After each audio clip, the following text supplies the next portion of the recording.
Ex-Kapolres Bima Kota AKBP Didik Putra Kuncoro terancam pidana seumur hidup usai terlibat kasus narkoba. Polri tidak segan menindak penyalahgunaan narkotika yang dilakukan oleh oknum anggotanya. Kadif Humas Polri, Irjen Joni Edison Isir, memastikan tidak akan ada perlakuan istimewa bagi anggota Polri yang tersangkut kasus narkoba. Irjen Joni Edison Isir bilang, upaya ini dilakukan Polri sebagai bukti bahwa tidak ada ruang aman bagi pelaku kejahatan. Adapun ancaman pidana penjara seumur hidup atau pidana penjara paling lama 20 tahun dan atau pidana denda paling banyak kategori 6 senilai maksimal 2 miliar rupiah. Untuk AKBP DPK saat ini akan menjalankan proses kode etik dijadwalkan di hari Kamis akan melaksanakan sidang kode etik. Sementara itu, penasihat ahli Kapolri Irjen Purnawirawan Arianto Sutadi bilang tidak boleh ada toleransi bagi anggota Polri yang terbukti terlibat narkoba. Kata Arianto, siapapun yang terlibat harus langsung diberhentikan pada hari yang sama sebagai bentuk ketegasan institusi dalam menjaga integritas. Ini mestinya ya, ini sudah jelas, sudah kita wanti-wanti saja, mereka mesti tidak kapok kan gitu kan. Nah, makanya saran saya nomor 1, orang-orang yang terlibat kayak gitu tuh nggak usah proses lama-lama, langsung pecat dari itu juga, diumumkan di depan publik, dilepas bajunya, dan kemudian pidananya dikejar, kemudian disita semua, dan kemudian jaringannya juga diungkap itu yang nyogok itu. Itu mudah itu Pak, ya, kalau nangkep jaringan yang nyogok itu. Namanya narkoba itu ya, itu bisa berlangsung apabila diizinkan oleh polisi atau aparat. Itu sudah dalil. Di sisi lain, pengamat Institute for Security and Strategic Studies atau ISES bilang harus ada evaluasi menyeluruh di tubuh Polri. Karena kalau kita melihat kasus ini terbongkar dari pengakuan Kasat Narkoba, merasa ditekan dan yang lain-lainnya, ini juga harus dibentuk semacam whistleblower system ya bagi internal untuk mengadu dan untuk melindungi mereka. Karena relasi kuasa antara atasan dan bawahan ini sangat kuat. Kalau ini bisa terjadi, dimungkinkan itu dibentuk mekanisme whistleblower terkait dengan pelanggaran-pelanggaran di internal, ini akan menjadi langkah terobosan yang progresif terkait dengan reformasi Polri. Kalau Polri kemarin menyampaikan bahwa yang diperlukan adalah reformasi kultural, ini harus dijadikan momentum benar-benar. Sebelumnya, Bareskrim Polri menetapkan mantan Kapolres Bima Kota AKBP Didik Putra Kuncoro sebagai tersangka dalam kasus narkoba. Penetapan itu usai gelar perkara yang dilakukan penyidik. AKBP Didik kedapatan memiliki sebuah koper berisi narkoba yang ditemukan di kediaman Aibda Dianita di Tangerang, Banten. AKBP Didik disebut menerima narkoba dari AKP Malaungi, ex-Kasat Narkoba Polres Bima Kota yang juga sudah ditetapkan sebagai tersangka. Sementara AKP Malaungi mendapatkan barang haram tersebut dari bandar yang kini masih dalam pengejaran polisi. Tim Liputan, Kompas TV.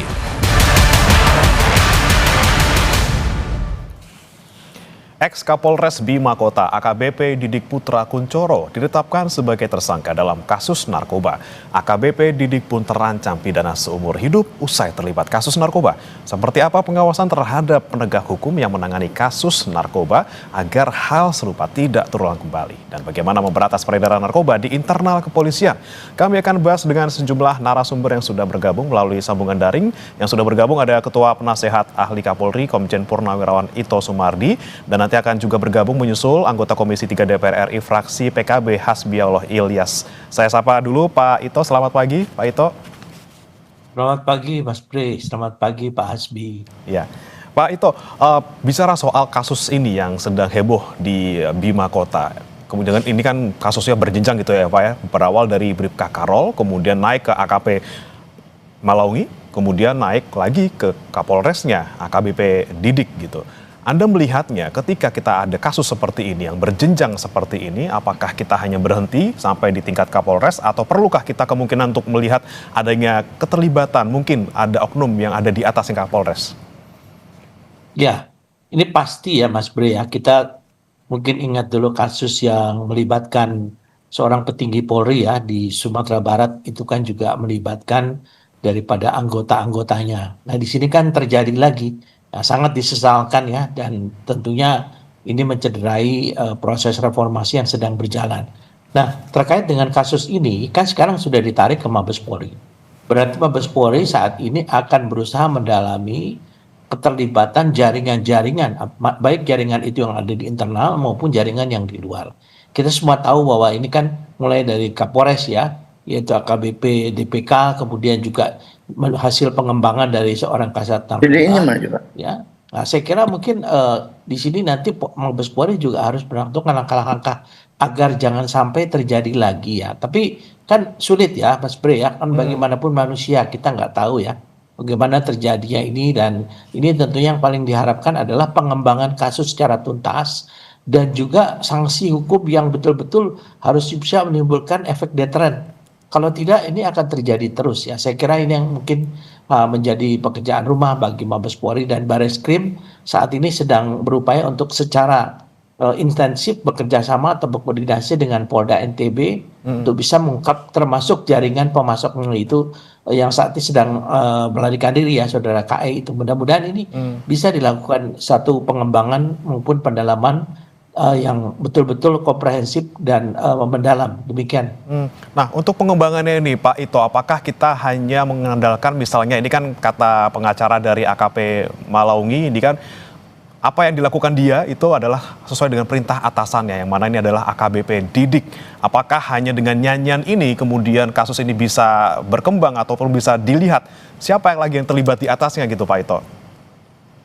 Ya, kalau seorang pelaku itu kan tentunya Mas Bre berupaya untuk bagaimana meminimalisir keterlibatan yang bersangkutan. Tentunya Mabes Polri pun juga mereka juga sudah punya taktik sendiri pengembangannya. Kita tahu pada saat dulu ya di Sumbar juga kan kejadiannya sama ya. Dan ini akan dikembangkan terus, tidak menutup kemungkinan ada lagi pihak-pihak lain yang mungkin terlibat di sini ya, baik secara internal maupun secara eksternal ya. Tapi bagaimanapun juga hasil nanti sidang kode etik itu pun nanti akan menentukan karir yang bersangkutan, sekaligus juga nanti kalau mereka sudah diberhentikan dengan tidak hormat, maka ini adalah bisa menjaga objektivitas penyidikan ya. Karena bagaimanapun kalau masih berdinas itu pasti akan ada semacam kendala. Tapi kalau sudah di pemberhentian dengan tidak hormat, maka ini sudah merupakan satu kebebasan untuk kita bisa mendalami kasus ini. Saya kira itu yang dilakukan saat ini oleh Bareskrim. Oke, PTDH ini kuncinya ya Pak ya, agar tidak mempengaruhi gitu proses penyidikan. Jadi pidananya nanti bisa nyusul seperti itu. Tapi yang jadi pertanyaan lagi nih Pak, ini kan yang terlibat adalah perwira semua nih, dua-duanya gitu. Nah, ini untuk perwiranya saja masih ada yang terlibat dan terungkap gitu. Apalagi kita bisa mengawasi yang di bawah-bawahnya gitu Pak Ito. Ya itu ya, jujur saja kan sebagai manusia tidak mungkin kita bisa mengetahui apa yang ada di dalam hatinya. Ini juga termasuk pola kehidupan ya, yang selama ini menjadi salah satu sasaran komite reformasinya Pak Kapolri, yaitu gaya hedonisme ya. Kalau sudah gaya hedonis kan untuk bisa memenuhi itu dia akan berusaha mendapatkan sesuatu untuk memenuhi kebutuhan hedonnya itu ya, gaya hedonismenya. Nah ini akan menjadi satu pendalaman juga ya Mas, bukan hanya masalah narkobanya saja. Kemudian kan saya dengar juga mereka juga meminta imbalan untuk bisa memuluskan perlindungan bisnis sabu di Bima ya. Nah ini kan juga hasil pengembangan. Ya saya kira bagaimana ini nanti di sana jaringan-jaringannya pasti saat ini dari Polda NTB didukung dari Bareskrim Polri sekarang juga sedang mengembangkan sampai jaringan terkecil, karena narkoba kita tahu itu adalah kejahatan yang betul-betul serius ya, yang menyangkut masalah kemanusiaan dan juga tentunya yang saat ini di Indonesia sudah menjadi kejahatan yang menjadi prioritas. Sayang mengapa ini dilakukan justru oleh petinggi Polri yang kebetulan yang bersangkutan harusnya bisa memberikan teladan dan harusnya bisa memberikan rasa aman kepada masyarakat ya. Ini yang sangat disesalkan oleh Polri tentunya. Dan inilah oknum, kembali adalah masalah manusia. Manusia ini kan kita sulit untuk bisa mengetahui apa yang ada dalam hatinya. Sehingga nanti penyelidikan juga terhadap istri yang bersangkutan adalah dilihat daripada mensreanya. Ya ada tidak niat jahat yang tersebut ya. kemudian juga keterlibatannya bagaimana kaitan dengan pola hidup yang bersangkutan. Nah, ini akan menjadi faktor-faktor yang menjadi pendalaman baik dari pihak Bareskrim maupun Propam Polri. Demikian. Ya, inilah kasus yang ironis sekali. Penegak hukum justru terlibat kasus kejahatan luar biasa. Saya mau coba tanya ke Bang Hasbi yang sudah bergabung. Mungkin Bang Hasbi sudah bisa mendengar suara kami? Bang Hasbiollah? Sudah mendengar pagi. Ya, Bang Hasbi, ini kita soroti bersama-sama kasus ini. Sudah mendengar. Ya, Bang Hasbi? Sudah dengar? Oke, baik. Bang Hasbi, kita soroti bersama kasus ini tidak hanya terjadi sekali saja, ini terjadi di Bima Kota, kemudian sebelumnya juga sempat terjadi di beberapa daerah lain, ada Teddy Minahasa, kemudian juga ada Kapolres Bukit Tinggi AKBP Dodi. Apa yang salah sebenarnya, Pak?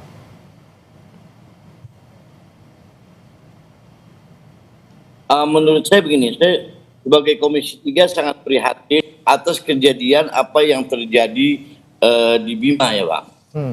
Menurut saya pengawasan sebenarnya sudah ketat, sudah bagus dari jajaran polisi, dari LSM yang anti narkoba. Nah, ini soal apa yang terjadi di Kapolres Bima ini soal karena ketidakdisiplinan dari oknum polisi, pengawasan yang harus dikuatkan. Ini soal mental yang memang bisa kita menggeneralisir bahwa kejadian ini seluruh polisi seperti ini gitu lah. Nah, pengawasan harus lebih diperketat lagi. Karena memang jaringan narkoba, coba kita bayangkan, bukan hanya di kepolisian. Kita bisa lihat misalnya dari Sumatera itu Pak, dari Malaysia itu masuk melalui Sumatera kan sangat banyak. Nah, ini harus kerjasama yang maksimal antara kepolisian dan BNN. Pengawasan diperketat, tapi kemudian bagaimana kalau misalnya godaannya sangat besar gitu, kalau di bidang narkoba, ini kan pasti banyak melibatkan orang dan juga melibatkan uang yang jumlahnya tidak sedikit, bisa miliaran gitu. Bagaimana kemudian Komisi 3 menyoroti ini dan mungkin apa saran yang bisa diberikan kepada kepolisian? Nah, ini harus kerjasama maksimal antara kepolisian, BNN. Menurut saya kita harus melibatkan LSM anti narkoba dan juga kalau perlu TNI dilibatkan di sini. Sebab kenapa? Masuknya narkoba itu bukan hanya di negara kita aja, dalam artian pembuatannya dari dalam ini ada unsur luar. Belum lama saya misalnya kunker ke spesifik itu ke daerah Sumatera, belum ke Batam. Itu bagaimana narkoba itu masuk dari wilayah dari Malaysia, dari luar Indonesia. Dan kenapa bisa lolos? Nah, ini kenapa bisa lolos? Ini kan berarti ada oknum yang dari kepolisian mungkin ya, oknum kepolisian yang terlibat mungkin.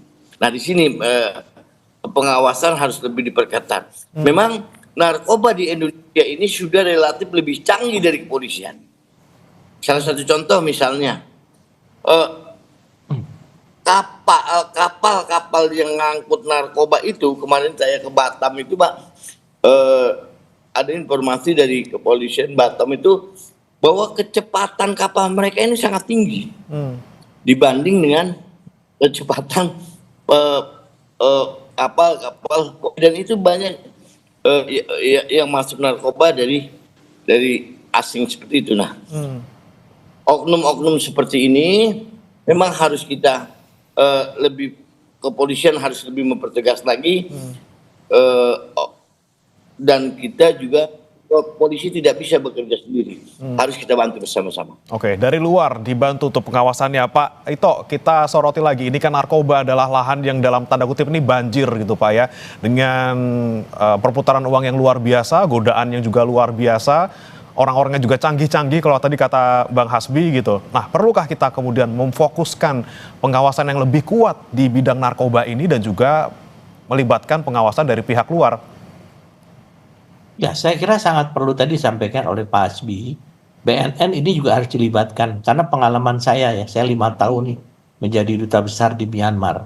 Bahkan waktu itu Pak Budi Waseso pada saat jabat sebagai kepala BNN itu sampai kepada perbatasan di daerah Golden Triangle ya, segitiga emas. Mereka tuh prosekurnya itu ada di Cina, kemudian dibawa melalui Thailand, Thailand masuk Malaysia, Malaysia masuk Indonesia. Nah, dari kasus ini kita ikut aja namanya follow the evidence ya. Kita mengikuti barang bukti ini dari mana asalnya. Jadi pendekatannya harus dari hilir ke hulu. Nah, sehingga kita bisa mengetahui bukan hanya dari kasus ini, kemungkinan dari pengungkapan kasus ini akan bisa mengungkap jaringan yang lebih besar. Apalagi kan bandarnya saat ini melarikan diri ya, Saudara Koko Erwin itu. Nah, sekarang fokuskan kepada mereka, libatkan BNN, libatkan dengan Bareskrim, libatkan Polda, dan libatkan masyarakat juga. Karena bagaimanapun juga kita tahu di Jakarta kan ada beberapa tempat yang sudah menjadi seolah-olah satu tempat yang kalau sudah digerebek besok pagi sudah ada lagi gitu ya. Nah, emang masalah ini kan sekarang kebetulan melibatkan anggota Polri. Kita jangan melihat daripada oknum anggota Polri saja, tapi kita melihat secara nasional.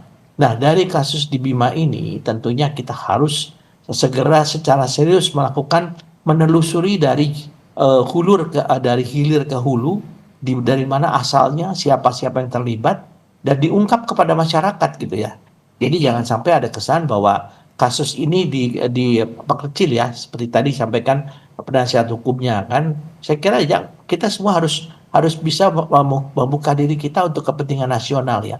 Saya sangat setuju tadi oleh Pak Hasbi, termasuk DPR tentunya kita juga sangat apresiasi dan berharap bahwa kita bisa diberikan perkuatan daripada undang-undang yang khusus memberikan hukuman yang setimpal. Saya baru kembali dari Vietnam ya Mas Bre. Di sana itu pengguna narkoba itu dihukum mati ya. Nah, makanya di sana tuh nggak ada tuh orang namanya narkoba, copet aja nggak ada ya. Saya kira ya ini satu hal yang perlu ditiru di negara kita. Karena bagaimanapun juga beberapa pengalaman yang saya tanya kepada para pengguna narkoba, kadang-kadang itu juga digunakan untuk bagaimana menyelesaikan permasalahan sosial mereka ya. Jadi kan dengan narkoba itu mereka bisa lupa, dan bahkan untuk penjahat itu juga bisa salah satu stimulan ya. Untuk stimulan bagaimana dia bisa melakukan kejahatan, dan dia bisa berani melakukan kejahatan. Nah, ini yang tentu harus melakukan berbagai instansi atau lembaga untuk bisa mengungkap kasus ini. Kalau kita ingin narkoba kita berantas di Indonesia, terutama sanksinya tadi. Barangkali melalui Pak Hasbi kita juga bisa merumuskan sanksi hukuman mati. Jadi jangan seperti sekarang mereka ditetapkan sebagai korban ya. Kemudian ya sudah akhirnya bagi pelakunya itu juga tidak ada efek deteren ya. Saya kira itu yang mungkin perlu kita perhatikan bersama. Hukuman mati, Bang Hasbi, setuju Bang Hasbi? Ini bukan masalah soal setuju atau tidak setuju ya. Soal hukuman mati kita lihat nanti bagaimana, karena kasus yang terjadi di Bima ini ada beberapa pelajaran buat kita. Yang satu, pengawasan itu memang kurang maksimal lah menurut saya. Kedua yaitu tingkat intensitas Polri ini kan kadang-kadang, mohon maaf ya, oknum ini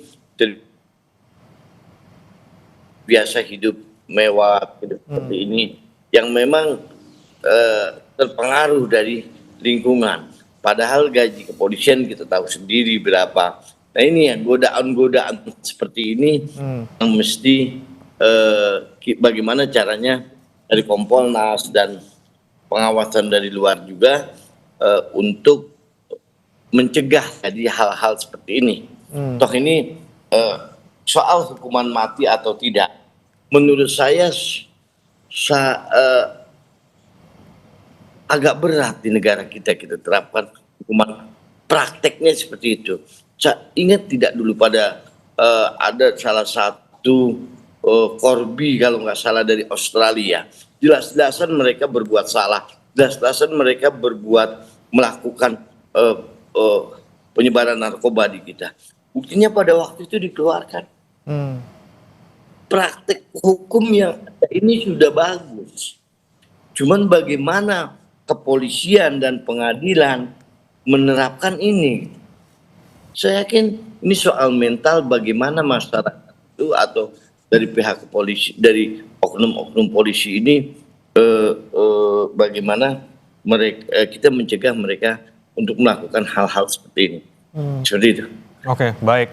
Saya ke Pak Ito lagi. Pak Ito, mungkin selain pengawasan yang kita soroti dari tadi, apakah yang bisa kita lakukan lagi untuk bisa mencegah adanya hal-hal seperti ini ataupun mungkin membongkar lagi gitu? Pasti masih banyak kejadian-kejadian serupa ataupun juga di tempat-tempat lain gitu, Pak. Apakah yang perlu kita perkuat lagi? Apakah misalnya dengan membuat rotasi yang lebih sering di beberapa wilayah gitu misalnya agar tidak nyangkut lah dalam tanda kutip ini sama benar narkobanya, atau mungkin whistleblowing yang harus kita perkuat lagi agar nyanyian-nyanyian orang-orang ini yang di bawah ini bisa kemudian mengungkap kasus yang lebih besar lagi.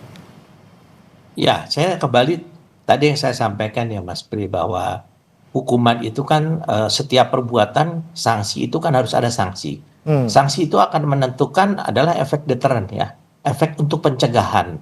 Secara proporsional ya saya sampaikan, tentunya tidak semua harus kalau terlibat hukuman mati, tapi untuk bandar-bandarnya dan juga untuk lain sebut kita harus tegas. Kenapa negara lain misalnya di Malaysia, di Singapura ya, di Vietnam, bahkan di Cina ya, mereka menerapkan hukuman secara proporsional ya kepada karena kalau tidak begitu saya tidak yakin bagaimanapun apa yang kita lakukan itu akan bisa memberikan efek deteren ya, karena bagaimanapun juga satu perbuatan itu akan bisa dicegah apabila orang tersebut ada sanksi yang betul-betul bisa menimbulkan efek deteren ya. Kalau tidak saya kira percuma. Kalau pengawasan kita bisa lakukan. Hanya tadi kan kembali pada manusia. Tadi disampaikan juga oleh Pak Hasbi dan oleh saya bahwa gaya hedonis ya yang saat ini sudah melanda kehidupan rata-rata saat ini ya. Kalau kita katakan adalah generasi yang mungkin di atas generasi saya dulu, yang sekarang mereka dengan ada penetrasi budaya ya, kemudian juga melihat lifestyle-nya bagaimana terpengaruh ya. Dari mana mereka bisa memenuhinya? Yang paling mudah adalah dari narkoba. Karena narkoba itu adalah meskipun sedikit tetapi bisa mendapatkan hasil yang sangat besar ya, lebih besar daripada mungkin emas ya, yang mungkin sulit didapat. Kalau narkoba itu kan sangat mudah. Misalnya kita melakukan penggerebekan ya, dapat sekian kilo, kita sisihkan, kita jual. Kita mendapat nama, tapi kita juga mendapat penghasilan. Nah ya kan seperti begini kan kaitannya masalahnya masalah dengan pengawasan. Yang kedua juga kalau orang ini hanya dihukum, kemudian setelah itu dilepas lagi, ya saya kira mereka sudah terbiasa dengan praktek untuk penjualan ini memang betul-betul sangat menjanjikan. Saya nggak yakin kalau mereka itu tidak mengulangi lagi ya. Jadi di sini memang menjadi pekerjaan rumah memperbaiki sistem hukumnya selain secara simultan tentunya sistem pengawasan tentang peredaran. Tapi bagaimanapun juga nanti hasil daripada pengungkapan kasus ini dari hilir ke hulu untuk mengungkap jaringannya dan memberikan hukuman yang setimpal terhadap para pelakunya secara proporsional ya, saya kira ini paling tidak bisa membantu lah. Mungkin itu merupakan pendapat saya. Baik. Pengawasan dan juga sanksi kalau menurut Pak Ito. Pak Hasbi, tadi saya sempat dengar juga tadi soal gaya hidup hedon gitu ya. Ini kan soal budaya, culture mungkin di tubuh Polri yang banyak memicu mungkin oknum-oknum ini untuk meraup uang lebih banyak lagi dengan cara-cara yang tidak halal. Dan kalau menurut Anda nih, Bang Hasbi, reformasi Polri yang sedang sekarang digencarkan di publik dan juga lagi dibahas juga di DPR, ini salah satu poinnya adalah soal reformasi kultural. Bagaimana yang bisa dilakukan nanti oleh kepolisian? Kalau menurut saya begini, reformasi struktural sudah kita anggap struktural sudah selesai lah. Polisi itu sudah bagus. Kalau soal struktural yang tadi Bapak sampaikan soal rotasi di kepolisian itu sudah bagus lah, sudah berjalan selama ini. Nah, kultural ini memang sangat perlu dengan beberapa kasus yang ada. Satu contoh ini kasus Bima, belum lama kasus guru di Jambi, belum lama lagi kasus soal pembunuhan. Nah ini dengan KUHP yang baru disahkan oleh DPR bersama dengan pemerintah. Nah dari sini kita bisa melihat bahwa sudah keharusan yaitu percepatan reformasi kepolisian secara kultural. Dan alhamdulillah sudah mulai salah satu contoh RJ sudah diterapkan di beberapa di beberapa polda ya, di beberapa wilayah, beberapa kejadian itu sudah menerapkan RJ. Dan kepolisian saya yakin cuma bagaimana menerapkan dari atasnya sudah mampu, Pak. Ini sampai bawahnya, mohon maaf, jangan sampai terjadi kayak kemarin terjadi misalnya di Solo ya, kalau tidak salah itu, yang polisi menghukum orang yang membela diri seperti itu, oknum Polres di Klaten atau di mana itu, yang sampai ke DPR, ke Komisi 3 kemarin. Nah, ini keharusan bagi kepolisian, yaitu bagaimana mereformasi secara kultural, supaya ini lebih humanis lagi dengan masyarakat. Oke, reformasi kultural di dalam percepatan reformasi Polri.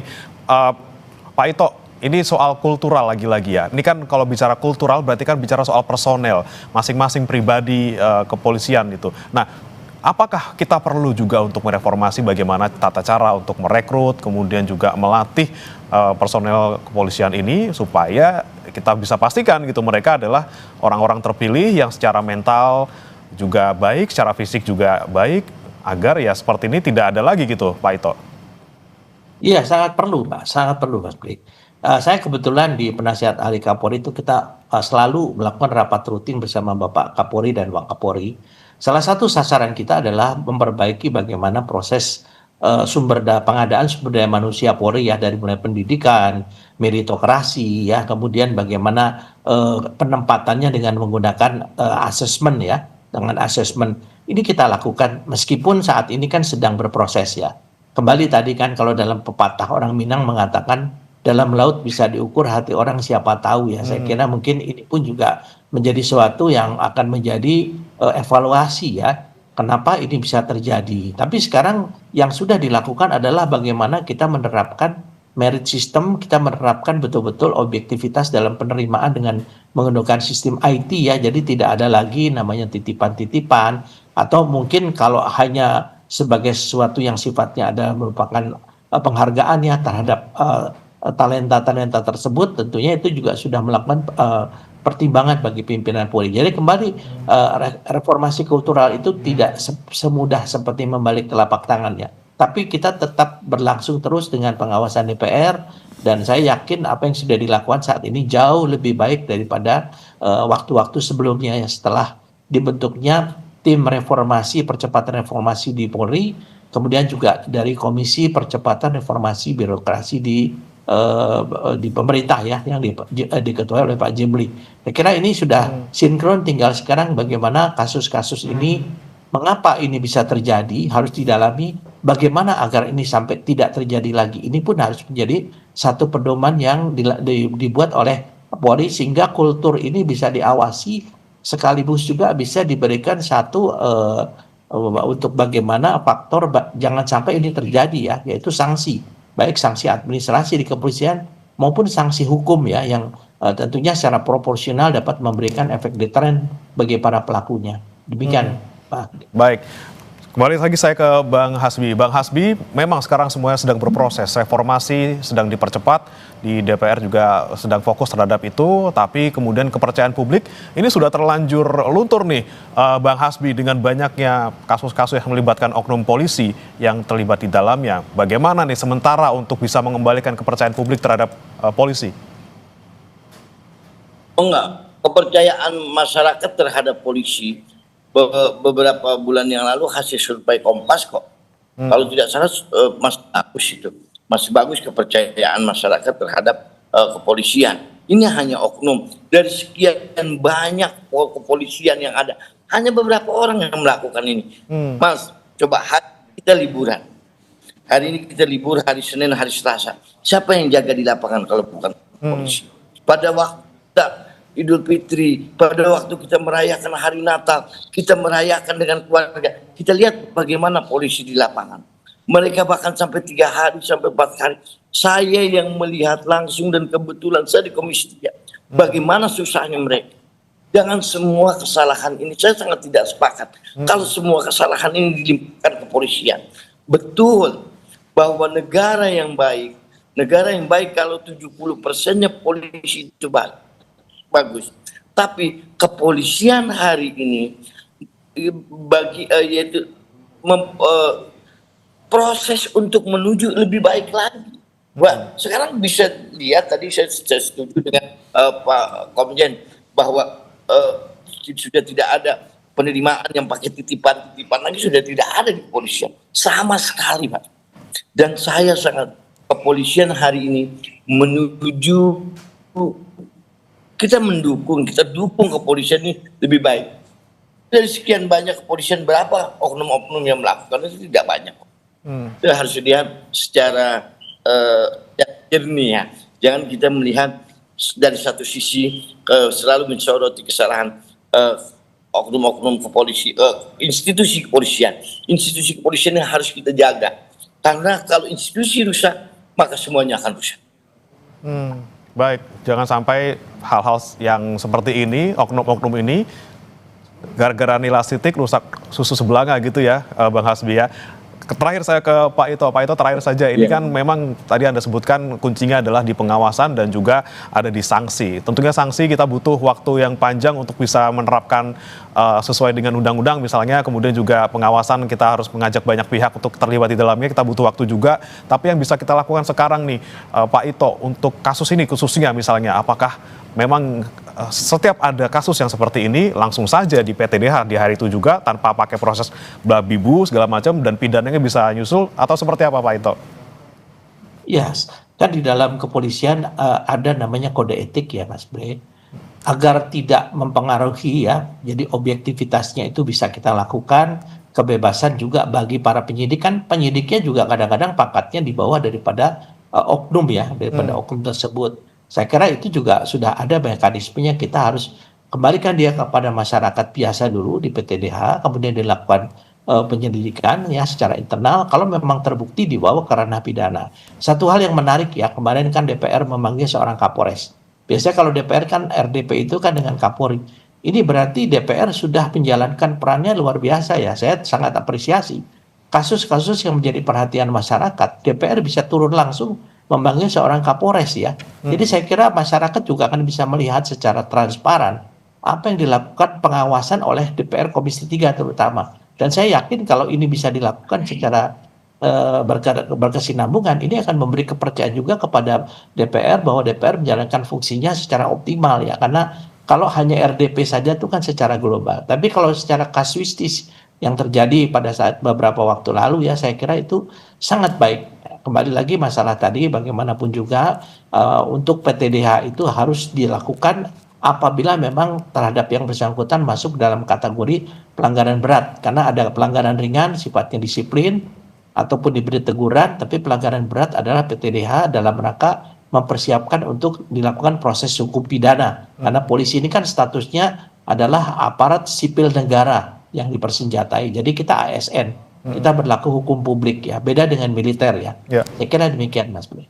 Baik, kita harapkan juga pengawasan di kepolisian ini juga bisa diperkuat, melibatkan banyak pihak, supaya tidak ada lagi celah-celah bagi oknum-oknum yang seperti ini, oknum-oknum nakal seperti ini, dan jangan sampai juga nanti citra kepolisian kita juga menjadi tercoreng hanya gara-gara segelintir oknum. Terima kasih Pak Komjen Purnawirawan Ito Sumardi, penasihat ahli Kapolri, dan juga Bang Hasbiollah Ilyas, anggota Komisi 3 DPR RI fraksi PKB sudah bergabung bersama kami di Sapa Indonesia Pagi. Selamat pagi.